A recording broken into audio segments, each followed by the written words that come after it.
Muito bom dia, sejam muito bem-vindos ao programa Manhã Viva. É com muita alegria que estamos na sua companhia. E neste momento iniciemos este programa invocando a Santíssima Trindade. Em nome do Pai, do Filho e do Espírito Santo. Amém.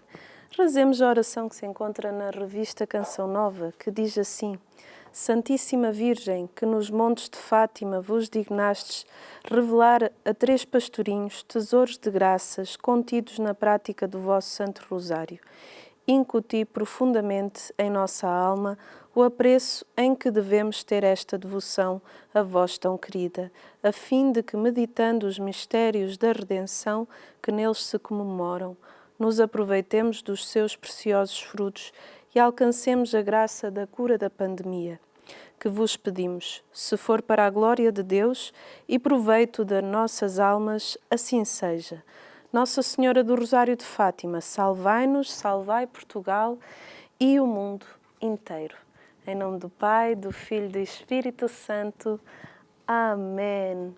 E hoje nós temos aqui umas convidadas muito especiais em que já vamos conversar com elas. Vou fazer aqui uma pequena introdução em que é uma congregação religiosa que tem por missão o trabalho desenvolvido nos hospitais e em lares de idosos.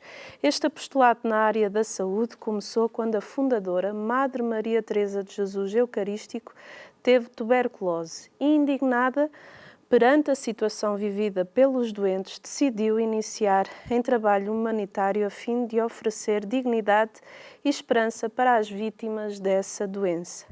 Posteriormente, o trabalho destas irmãs voltou-se, de modo geral, para o auxílio dos doentes, sem qualquer exceção.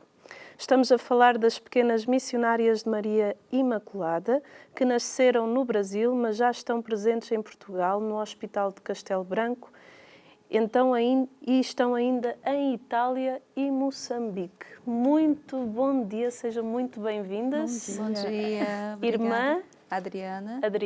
Irmã Marilúcia. Irmãs, antes de iniciarmos aqui as perguntinhas sobre também a vossa congregação, quem é a irmã Adriana? A irmã Adriana, a irmã Adriana Puzzi. Sim. Sou da região sul do Brasil, de Joinville, Santa Catarina. Sou a 4ª filha de 5. Ai, que lindo! Hoje ano que vem faz 20 anos que eu entrei na congregação, entrei aos 21 anos. E estou aqui, a minha primeira missão fora do Brasil, daí para vir para Portugal. E está em que lugar? Hoje eu estou na comunidade de Castelo Branco. Sim. E a irmã? Marilúcia. Sim. Eu sou a irmã Marilúcia, venho do interior de São Paulo, né, São José dos Campos, onde foi fundada a nossa congregação. Pois. Né, tenho hoje já 23 anos de vida religiosa, de votos. Oh, graças a Deus. Sou a 8ª filha caçula de 8 filhos, né? Sim. E minha família toda, né, do Brasil, mora em São José dos Campos. E hoje cá em Portugal? Hoje eu moro nos Evendos. Sim. Morei já há 3 anos, né? Cheguei, vim morar em Lisboa. Sim. E agora tem poucos meses que eu estou, 6 meses que eu estou nos Evendos. E sou enfermeira do lar nos Evendos. Ai, que lindo! Eu também sou enfermeira. Apesar de já termos feito uma breve introdução do que é a congregação, contem-nos um bocadinho como é que nasceu a vossa congregação. A nossa congregação, oficialmente, ela nasceu no dia 8 de novembro de 1936. Sim. Entretanto, anos antes, Madre Maria Teresa de Jesus Eucarístico, no século Dulce Rodrigues do Santo, como você já colocou aí, Sim. ela teve que sair de São Paulo para ir para São José dos Campos devido à doença da tuberculose. E em São José dos Campos, ela encontrou muitas pessoas à margem da sociedade. E aquilo realmente mexeu no seu coração, mexeu com ela. A partir daquele momento, ela aluga uma casa com mais 2 companheiras e inicia o pensionato da Dona Dulce. Sim. E começa a trabalhar não somente vamos dizer assim, a saúde, mas também o espírito, o espiritual, a espiritualidade, trazendo essas jovens para o caminho de Deus, para ser boas cristãs, vamos dizer assim. Dom Epaminondas, que era na época o bispo de Taubaté, ele gostaria muito de uma congregação religiosa que cuidasse dos tuberculosos. Sim. E nesse momento ele soube do trabalho que a Dulce estava a fazer e ele convidou a Dulce para que fundasse uma congregação religiosa. Mas o coração da Dulce estava já quase, vamos dizer assim, indo para o Carmelo. O sonho dela era ser carmelita. Entretanto, nosso Senhor, ele é muito providente e através da palavra do seu confessor, que fala para ela assim, o seu lugar é aqui com as tuberculosas. Então, ela vendo isso, um sinal de Deus, ela continua em São José dos Campos e inicia a congregação religiosa, ela e mais 5, né, 5 primeirinhas. Então, vai praticamente ali quase 7, 8 anos. Em 1935, Dom Epaminondas termina todo o processo da congregação, para a ereção da congregação, envia para Roma. Dias depois, ele chega a falecer e 1 ano depois volta toda a papelada no nome dele para a ereção canônica da congregação, que é erigida por Dom André no dia 8 de novembro de 36. Então, ali começa as pequenas missionárias de Maria Imaculada, trabalhando na época com o pensionato, na época com os tuberculosos, com sanatórios, né, quer dizer. Quais são os valores, o carisma da vossa congregação? Nós podemos pegar já assim, a misericórdia e a verdade, que é o nosso lema, é o que está na nossa bandeira. E o nosso carisma, ele é um carisma eucarístico e marial. Sim. Madre Maria Teresa de Jesus Eucarístico, ela, vamos dizer assim, ela se embebia, né, desse carisma. Tanto que o primeiro pensamento da nossa congregação, ela escreveu aos pés de Jesus Eucarístico, aos pés do sacrário. E muitas irmãs que conviveram com ela contam-nos que muitas vezes de madrugada vinham a Madre aos pés, prostrada diante do sacrário em oração, em profunda oração. Então, nós somos da Eucaristia para a Eucaristia e com a Eucaristia. Por isso trazemos a custódia. Sim, sim. Então, nós trazemos Jesus, vamos dizer assim, conosco, né? Sim, sim, sim. Fazemos adoração 1 hora por dia. Sim. Né? 1 hora por dia nós estamos aí aos pés do Mestre. Tem né? as vossas práticas de piedade próprias da congregação. E depois ali espraia-se, né, os nossos trabalhos, os nossos afazeres, cada uma na sua missão. Tudo parte da Eucaristia. Tudo parte da Eucaristia. A Madre, ela, quando pensou, vamos dizer assim, na congregação, nós somos adoradoras e somos apóstolas. Então, a vida contemplativa e a vida ativa. Ora et labora. Ora et labora. Isso mesmo. Exatamente. Como é que chegaram a Portugal? A nossa chegada de Portugal aqui foi bem interessante, porque nós não está aqui somente a Maria Lúcia e a Irmã Adriana, aqui está toda a congregação. Exatamente. E nós fizemos e as irmãs assim nos ajudaram um pouquinho com a história, porque como nós comentamos, ela está há 3 anos, eu há 2. Então, em 1988, o seu Antero, ele construiu em Evendos, que hoje onde a Maria Lúcia está, ele construiu o lar para idosos. Sim. E ele queria muito que esse lar fosse, vamos dizer assim, administrado, cuidado por religiosas. Então, ele começou a buscar congregações religiosas aqui em Portugal, na Espanha, mas sem, vamos dizer assim, sem sucesso, né? Entretanto, houve uma festa em Evendos, em que a sobrinha do seu Antero estava, e um casal português, que na época morava em São José dos Campos. Caminhos de Deus. Providência. Caminhos de morava em São José dos Campos. E eles perguntaram para a dona Aurora assim, ué, mas o seu tio construiu e não começou ainda, vamos dizer assim, a funcionar, a ter idosos? Aí ela falou assim, ele quer muito uma congregação religiosa. Então, esse casal que na época morava próximo, né? A casa-mãe. Conhecia o Hospital Pio XII, que é nosso, conhecia a casa-mãe, que é o Sanatório Maria Imaculada, onde tem missa e adoração todos os dias. E a partir desse momento ele começou a Madre Celina em contato com a Dona Aurora aqui. Aí veio 2 irmãs, conheceram o lar, e a Madre Celina, ela como Madre Geral, ela aceitou esse desafio. Muitos anos depois, uma irmã que conviveu com a nossa fundadora, falou assim que a Madre, que é a nossa Madre, a Venerável, ela um dia falou assim, que uma das regiões que, se fosse para a nossa congregação sair do Brasil, ela gostaria que o primeiro lugar fosse Portugal. E aconteceu. E aconteceu. Nossa, que bonito. Então, estamos em eventos onde a irmã Maria Lúcia, ela é a enfermeira responsável pelo lar há 32 anos. Fez essa semana passada, retrasada. Meu Deus, é uma vida. Sim, é uma vida. E é muito bonito o sonho, porque são os idosos, a maioria são daquela região. Sim. Então, eles têm o sonho de, mais tarde, ir para o lar. Ai, que lindo. Então, quem está fora quer entrar. Olha, então, deve haver uma grande lista de espera. Sim. Imagino. O vosso instituto atua fundamentalmente na área da saúde, em hospitais. Quais são os vossos principais desafios e a vossa principal missão enquanto auxiliares de saúde? Bom, hoje, para a gente vê, né, com essa situação do Covid aí, pois, né? Principalmente os mais idosos, que são os mais afetados, né? Com relação aos outros países, a saúde sempre foi um grande problema, né? Sim. E a congregação, ela sempre abraçou, né? Porque os mais carentes, né? Porque a Madre, nossa fundadora, quando ela iniciou, né, a fundação do sanatório, ela acolhia os mais pobres, porque ela conviveu com eles, né?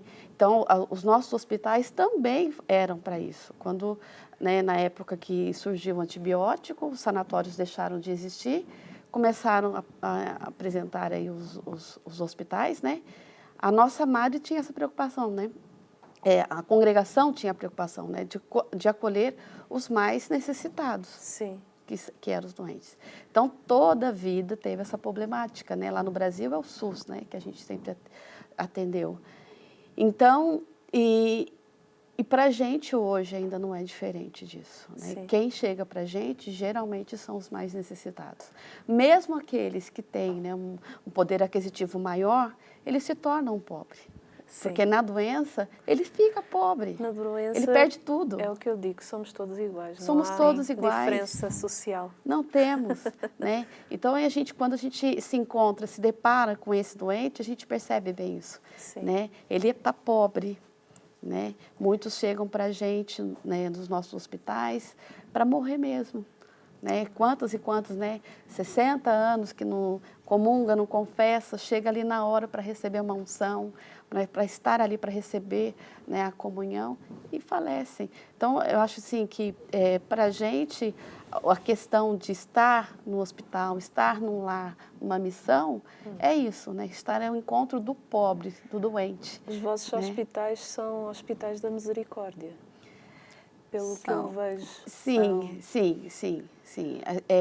A maioria deles, quase a totalidade deles, todos eles atendem. Lá no Brasil a gente fala o SUS, né? Que é o atendimento nacional do país, né? E o que não tem uma parte que faz uma parte convênio, né? Mas é para dar a sustentabilidade. Sim, claro, né? Porque precisa. Mas se você olhar os números, ele é muito...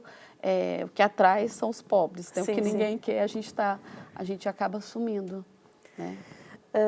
O Instituto auxilia em vários hospitais e com isso surge também o serviço de apoio espiritual e religioso, que é SAER.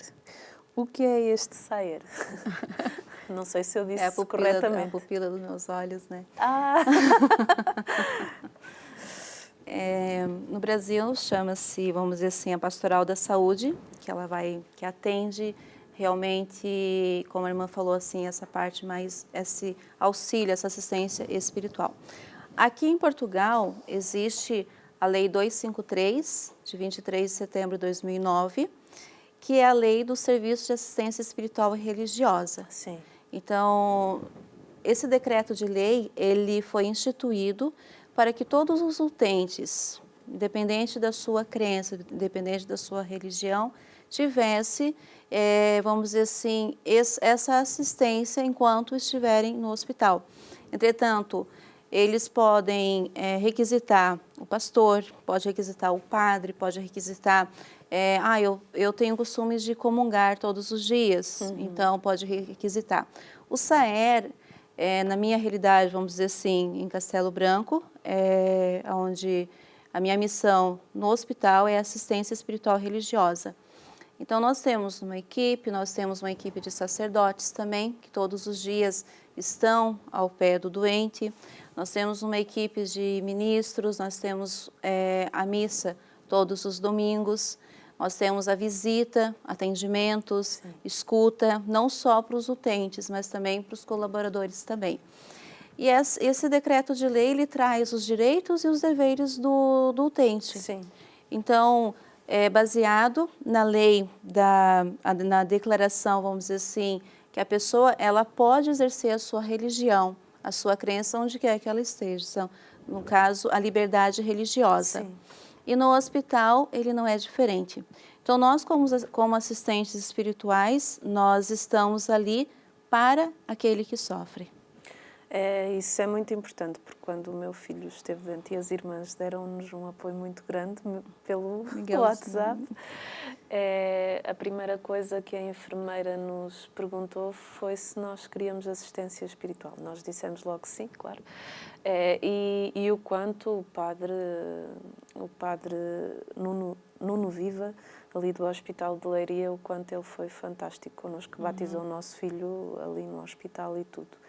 E isso faz toda a diferença. Pode estar tudo escuro, mas só o facto de ter ali alguém que nos apoia, que tem uma palavra, que tem, faz toda a diferença. E esse trabalho que as irmãs fazem, acredito, tem muitos frutos.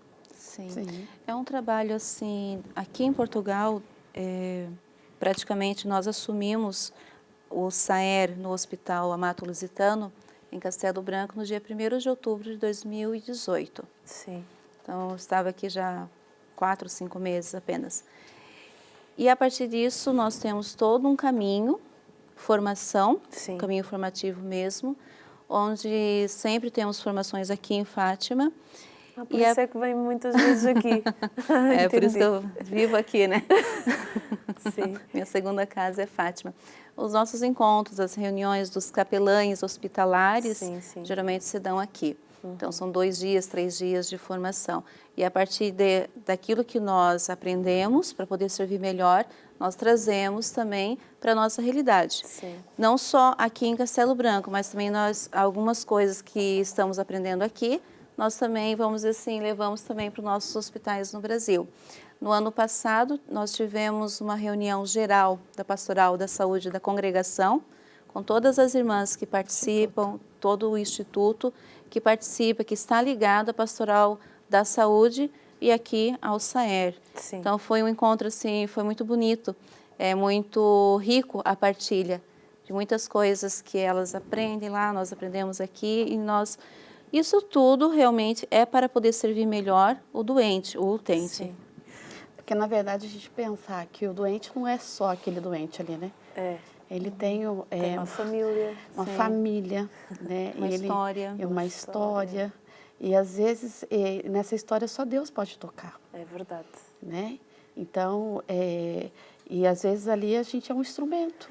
E o quanto a história da pessoa faz a diferença, não é? E à medida que a pessoa se vai reconciliando com a sua história, o quanto isso faz diferença até no físico. Sim, o tratamento é muito mais efetivo. Né? Então, a gente vê assim, é algo palpável. Né? A gente olhar assim e é gratificante porque a gente vê que é um trabalho de Deus, não é um trabalho nosso. É a obra dele. Vai além do humano. Vai além do humano. E também ver as pessoas, como elas chegam e como elas depois saem do hospital. Sim. É uma gratificação, vamos dizer assim, muito grande para nós como religiosas. Não é algo para se orgulhar, mas nós somos chamadas, e como diz a Madre, preparadas por Jesus, né? Porque quando nós entramos no hospital, seja aqui em Portugal ou as nossas experiências também nos nossos hospitais, onde passamos no Brasil, é Jesus que conduz, porque às vezes eu tenho já uma planilha diária daquilo dos serviços que eu vou fazer visita. Entretanto, naquele dia, Jesus manda para um outro lugar que não estava no meu roteiro, vamos dizer assim. E é aquele que realmente está necessitando. Então, o fato de você estar inteiramente para aquela pessoa, seja, nós atendemos aqui a realidade de pessoas que não são católicas é um pouquinho menos, né? Sim, sim, sim. Entretanto, mas o olhar daquelas pessoas, o jeito, o sorriso, a simplicidade, o estar, mesmo aqueles que às vezes a gente encontra e eles não querem nem nos ver. Entretanto, saem de lá, às vezes, agradecidos, saem assim, outras pessoas. Porque, como a irmã comentou assim, né? Com a doença, nós todos somos iguais. E uma das coisas que a doença ela traz para a pessoa é o fato de perder totalmente sua dignidade. Sim. Porque ela está ali com pessoas que ela nunca viu na vida, pessoas que ela não conhece, que estão cuidando dela, que estão mexendo com ela, que estão ali. E é o que ela precisa? Dessa parte humana, da humanização. Então, é algo assim que a gente trabalha muito nos nossos hospitais no Brasil, é a parte da humanização. E aqui também, em Portugal, eu percebo no hospital, nós temos uma equipe toda assim, que trabalha essa parte humana. Até agora, nesse momento de Covid, Sim. então nós estamos assim, montamos, vamos dizer assim, um plantão de atendimento, de estar, de aconselhamento. Agora nós vamos entrar nessa fase de aconselhamento, de escuta por telemóvel. Sim. E também online, vamos dizer assim, para poder também estar ajudando essas pessoas. É porque hoje, com esta situação do Covid, as pessoas precisam muito de falar, de partilhar, porque também estão isoladas. É muito sofrimento, né? Pessoas que perderam os entes queridos e que nem puderam fazer o Velório, luto. Não, E precisam desse auxílio. Então, sim. graças a Deus que tem a vossa congregação. Amém. Que pode fazer esse trabalho que é um trabalho lindíssimo. É um trabalho de formiguinha, não é? Sim, sementeira. É, exatamente. Nós jogando semente. E o que nós fazemos aqui é isso. Então, agora, o colher depois é Nosso Senhor que vê. Entretanto, Ele nos dá a missão, Ele chama, Ele capacita para essa missão, nos torna instrumento da sua graça, instrumento da sua misericórdia principalmente. E à medida assim que nós vamos, a única coisa que nós temos que ser, como a nossa fundadora nos ensina, é ser o bálsamo de caridade naquele momento. Que o bálsamo ele vai curando, ele vai restaurando. Então, naquele momento nós temos que ser esse bálsamo para aquele que sofre.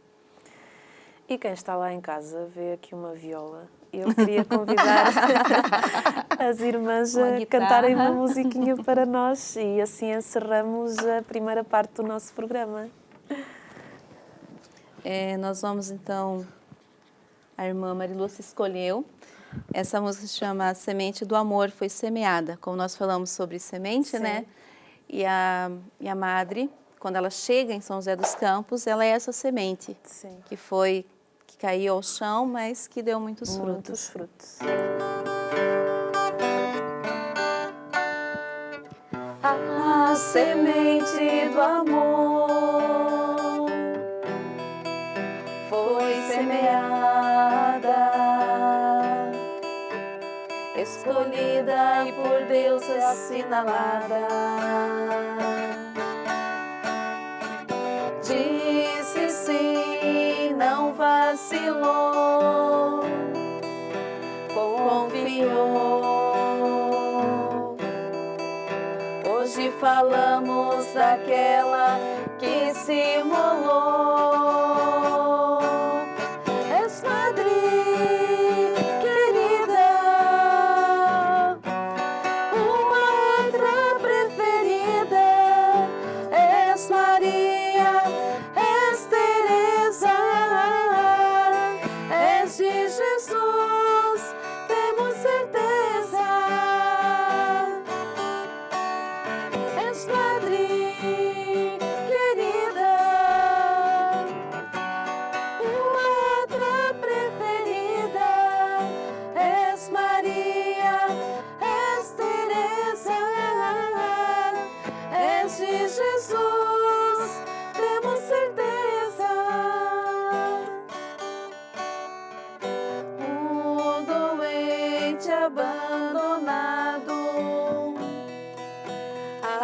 escolheu. Imitando a Maria, a cidade floriu. Alma santa, alma pequena, alma pura e serena. Somente a Jesus quis adorar. És madre querida, uma outra preferida. És Maria, és Teresa, és de Jesus, temos certeza. És madre querida, uma outra preferida. És Maria, és Teresa, és de Jesus, temos certeza.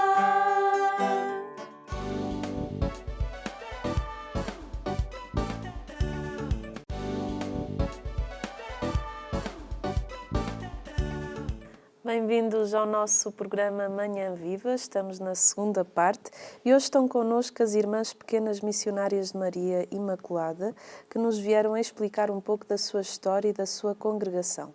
No entanto, todo o percurso e a essência da congregação, que a congregação fez, foi graças à sua fundadora, Maria Madre Teresa de Jesus Eucarístico. Mas antes de perguntar quem foi a Maria Madre Teresa, eu queria só fazer aqui uma perguntinha que eu acho que vale a pena. Uma das vossas missões humanitárias está presente em Chimoio, na província de Manica, em Moçambique.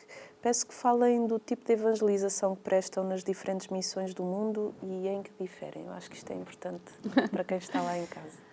A nossa missão em Chimoio, em Ndombe, ela praticamente é um ambulatório. Sim. Entretanto, é um hospital para eles, né? Para eles é um hospital. Para eles é um hospital. Nós temos, nesse momento, na missão, 3 irmãs que são enfermeiras. Ou 4? 3, né? 3 que são enfermeiras.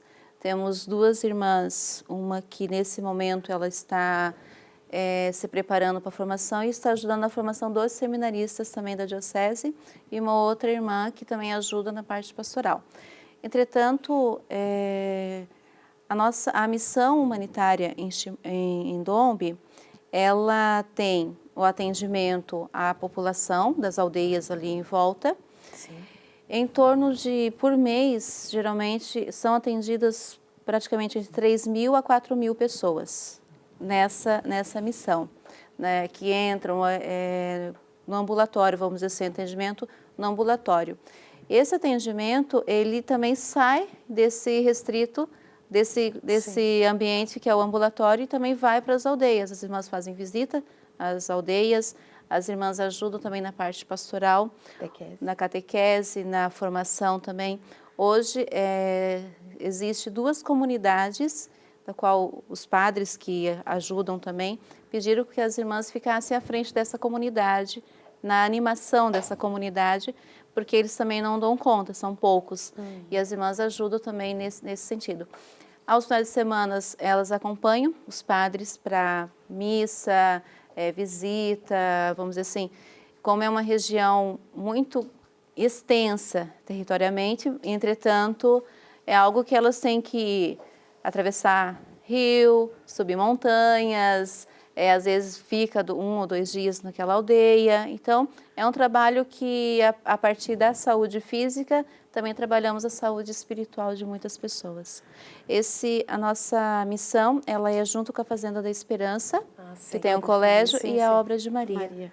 É muito conhecida. Sim, é muito conhecida. Inclusive foram eles que nos levaram, né? Foi o convite deles. São só 3 irmãs que estão lá? 5. 5.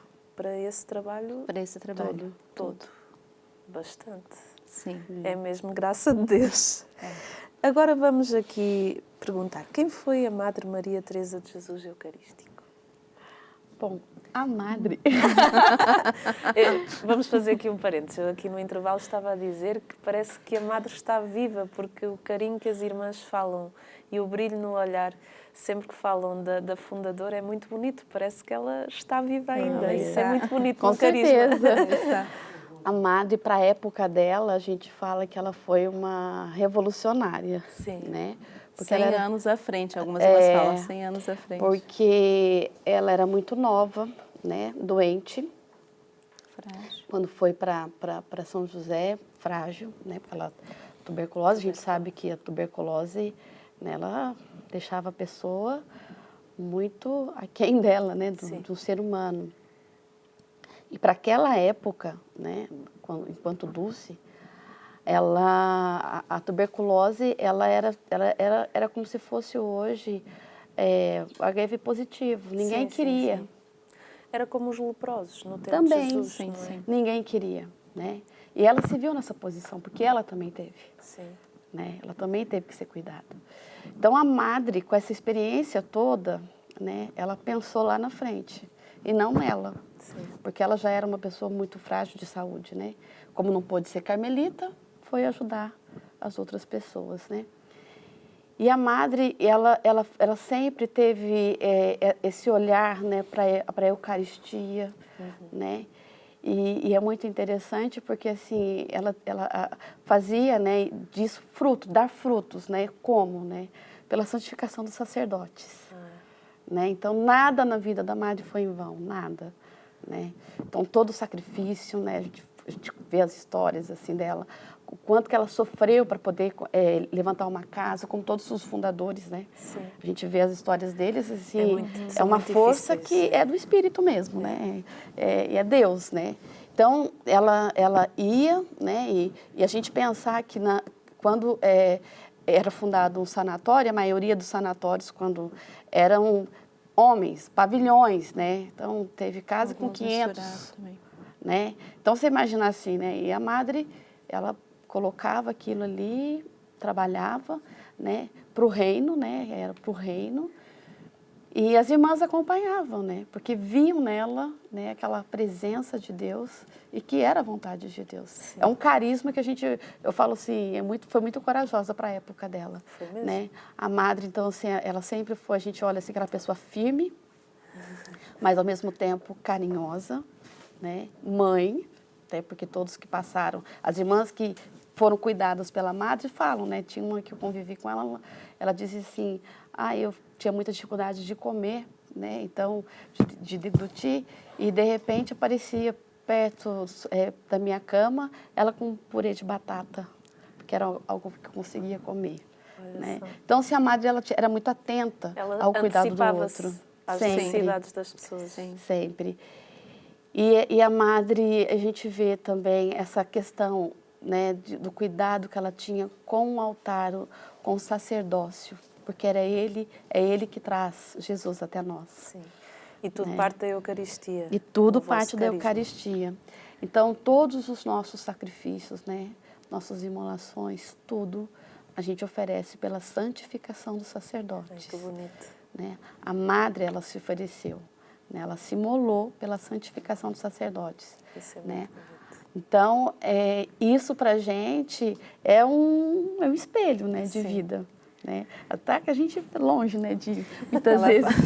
Ela fala, tem uma frase que ela fala, né, dar a todo instante toda a intensidade de amor que nós somos capazes. E ouvindo a Maria Lúcia morou muito tempo em Belo Horizonte, eu me recordei a história, a fundação de Belo Horizonte, do hospital hoje, o Hospital Madre Teresa.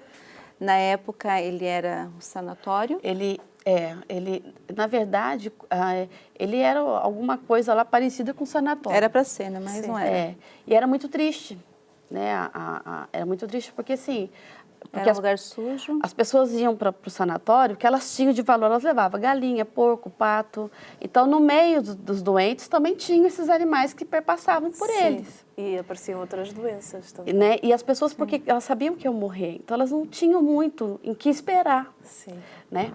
Então, quando acho que foi Dom Cabral, quando chamou as irmãs para lá, né, que ele ficou sabendo do trabalho também, todos eles ficavam sabendo do trabalho da madre. Então vai eu boca mandava em boca, buscar. não é? Isso porque não tinha internet, não tinha o WhatsApp, né? Imagina, né? Só O YouTube. um detalhe aqui, São José dos Campos e Campos do Jordão, na época, eram cidades climáticas. Então, todos os doentes com tuberculose do Brasil todo, Iam para lá. praticamente, ia para lá. Inclusive o nosso fundador, Monsenhor Jonas Abib, ele Sim. esteve em Campos do Jordão. Esteve no Oeste. Com tuberculose. Sim, foi cuidado por nossas irmãs. Então, a madre, ela... Chegando lá, chegando lá em Belo Vendo Horizonte, então as galinhas. eles mandaram buscar. O Dom mandou buscar, a madre foi lá com 2 ou 3 irmãs. Chegando lá, assim, elas viram aquela realidade que...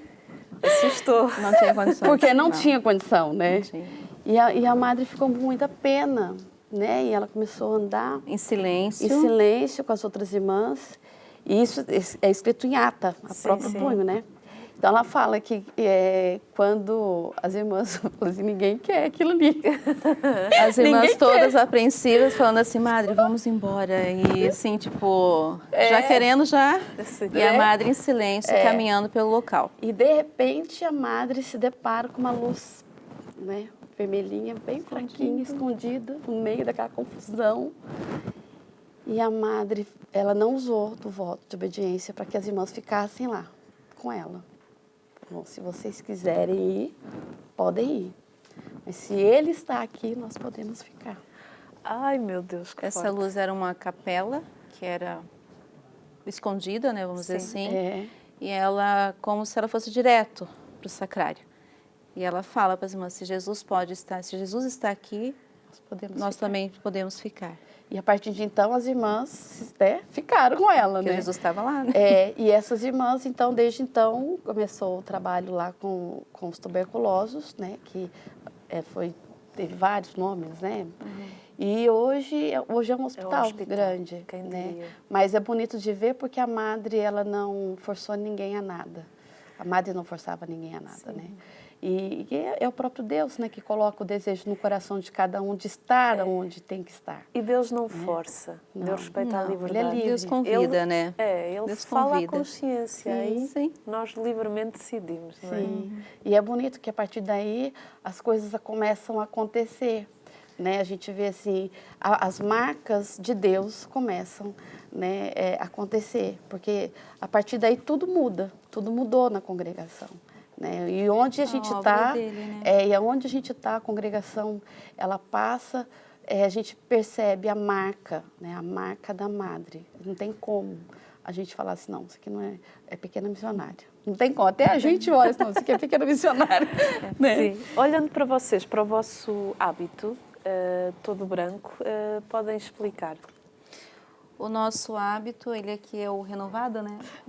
Nós temos o hábito antigo, vamos dizer assim, que a madre idealizou, o hábito da fundação. Era muito parecido com o de Carmelita, entretanto, branco. Tinha que ser. Sim. Bem, ela escolheu, vamos dizer, Santa Teresinha do Menino Jesus, a nossa mestra espiritual. Então, as pequenas coisas por amor. Ser pequena para ser... Eu sei, ser pequena para ser grande, né? Mas pequena, mas grande no amor por Ele. Sim. Então, o nosso hábito, ele foi idealizado pela madre. A princípio, vamos dizer assim, ela via muito, nós somos pequenos missionários de Maria Imaculada. Então, a cor branca, a cor da pureza, a cor da Eucaristia. Sim. E o nosso hábito antigo, ele tinha uma faixa azul, lembrando Nossa Senhora de Lourdes. Sim. O nosso decreto de louvor, nós recebemos o decreto de louvor em 1950, no dia 11 de fevereiro. Dia de Nossa Senhora Dia de Nossa Senhora de Lourdes. E o nosso hábito também já era, vamos dizer assim, idealizado com Nossa Senhora de Lourdes. Então, a partir daquele momento, todas as irmãs que faziam os votos no dia 8 de dezembro, passamos a fazer no dia 11. Então, a nossa festa é dia 8, entretanto, a nossa festa de votos, nossa festa máxima de entrega ao Nosso Senhor é no dia 11 de fevereiro. Mais ou menos. Então, vocês têm patronos? Temos. Nossos protetores. Quem são? Dom Bosco. Dom Bosco. Ah, é? Olha que gira, é o patrono da Porque a comunidade madre caçadora. é muito interessante, porque nos sanatórios tinham muitas moças, quando o primeiro sanatório, né? Os sanatórios. Em todos Um eles. detalhe, né? A madre era professora. Era Sim. professora. Então, ela tinha a maior preocupação de estar com eles, né? De levá-los, né? A ter momentos bons, educativos, né? E também momentos para santificação. Sim. Então, ela trouxe Dom Bosco, Método preventivo. né? Um método Método preventivo, para que a gente pudesse ter também como se fôssemos família. Sim. Ela sempre pedia isso, né? Que em nossas casas, os nossos doentes, eles se sentissem em casa, família. Sim. Ela fazia teatros, temos foto, ela vestida, não dava nem para reconhecer.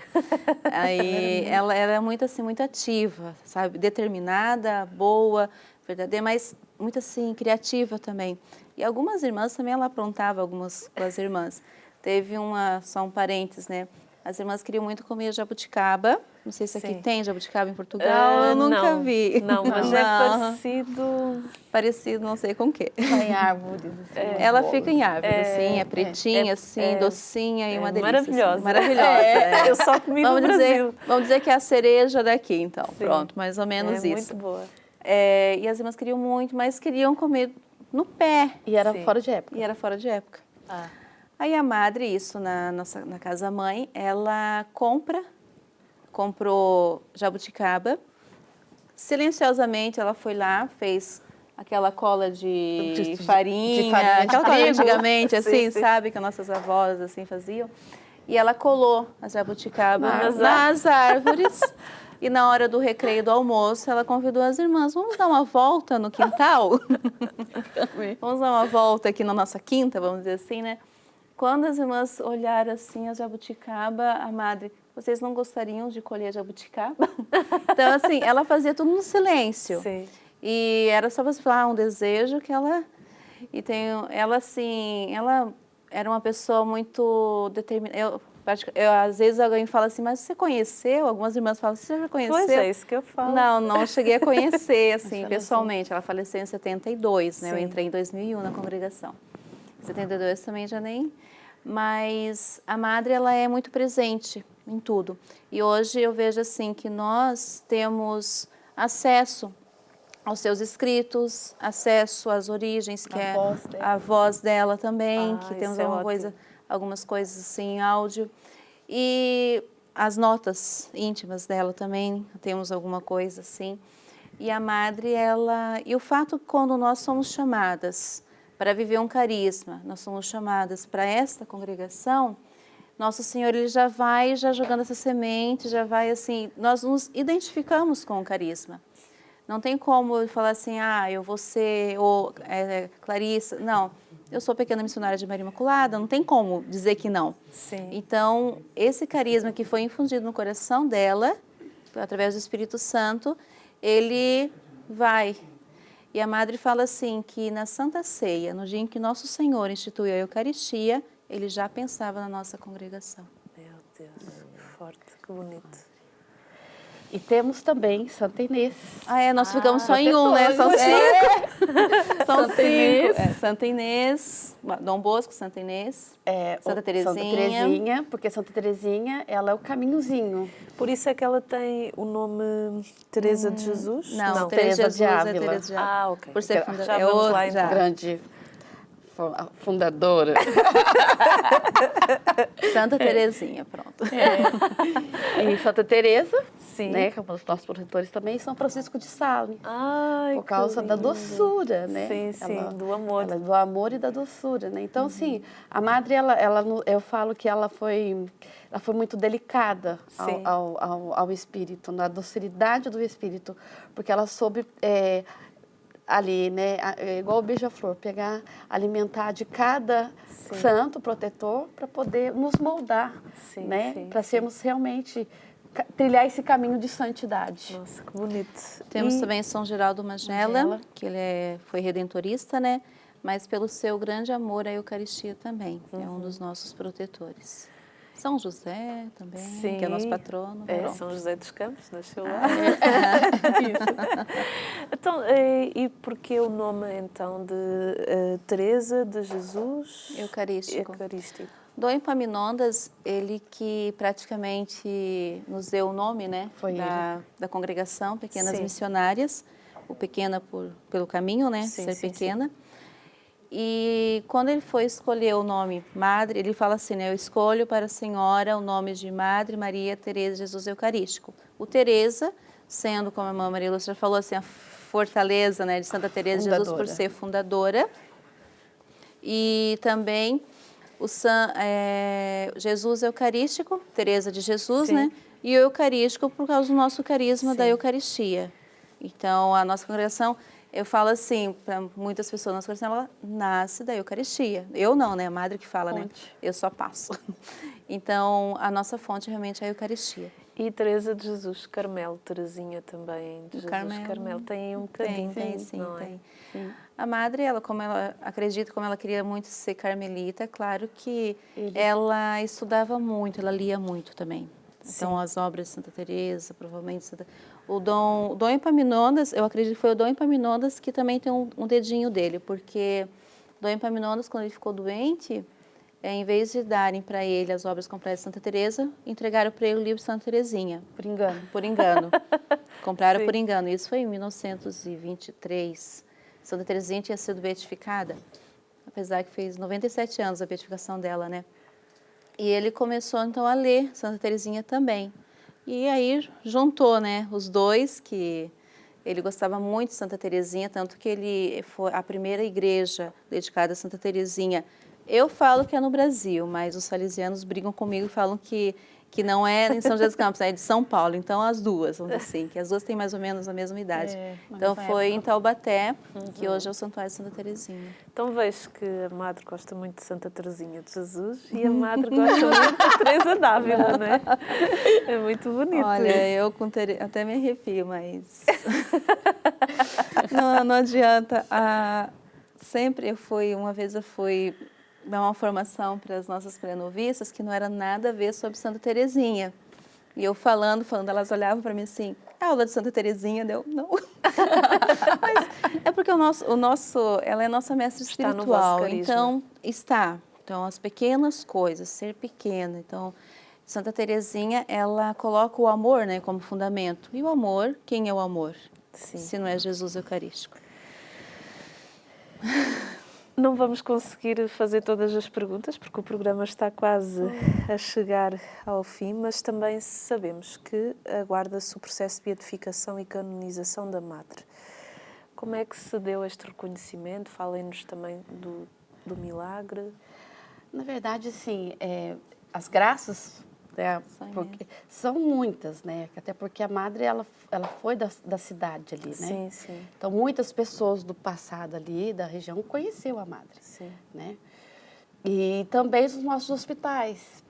E o milagre, né, que está sendo já estudado lá em Roma, ele aconteceu no Hospital Madre Teresa. Ai, que bonito. Né? E era uma pessoa muito devota mesmo, a madre. Sim. A família era muito devota à madre, porque eu já conhecia a história e tal. Então, desde quando ela entrou no hospital, ela pediu essa graça à madre. Ela já é venerável. Sim, certo? Sim. Então, assim, é muito bonito de ver que foi ali, né? Porque a madre ela pisou naquele hospital. Né? Ela caminhou por lá.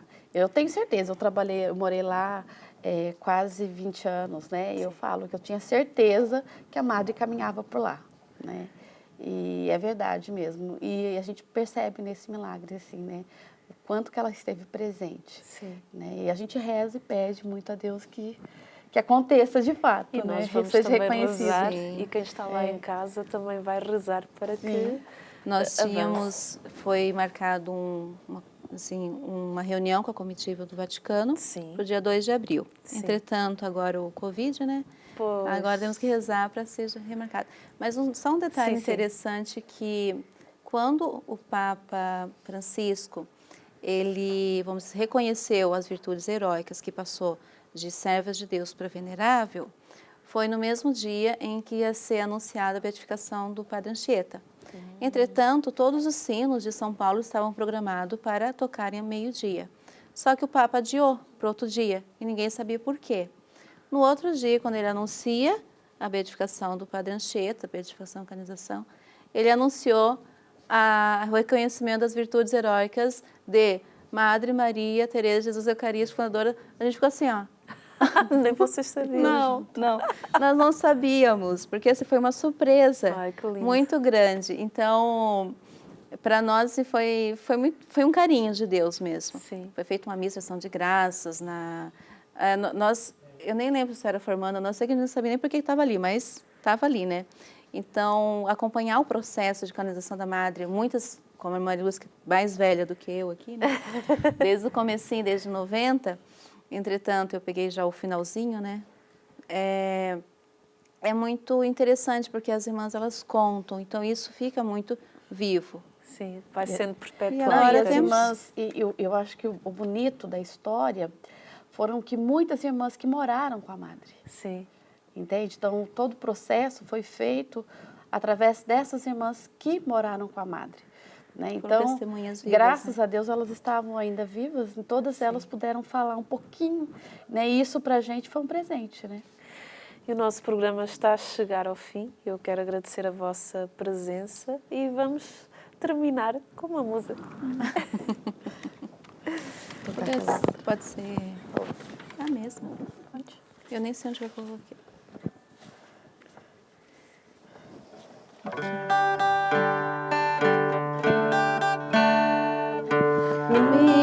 Missionária da verdade